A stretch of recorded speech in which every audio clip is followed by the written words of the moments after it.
Hello বন্ধুরা, আসসালামু আলাইকুম। আজকে আমি আমার ব্যাংকটা ভাঙবো, কিন্তু আমার জামাই বলছে ব্যাংকের মধ্যে টাকা রাখলে নাকি নষ্ট হয়ে যায়, তাই আমার অল্প পরিমাণের টাকা হয়তো থাকতে পারে, ভাঙবো আমি।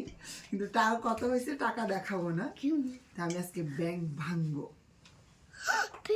ভাঙবো বাবা, ভাঙবো। ওরে বাবা, মানুষ মানুষকে কিভাবে মারে আমার ব্যাংক ভাঙতে। No no no no no no no no no no no, দেখাবো না। তো ব্যাংক ভাঙলাম, দেখেন অবশ্যই নতুন নতুন টাকা থাকবে। কত হয়েছে ওটা আমি দেখাবো না, যা হওয়ার হয়েছে। ব্যাংক ভেঙে ফেলেছি। আরে আমার খুব কষ্ট লাগলো ব্যাংকটা ভাঙতে।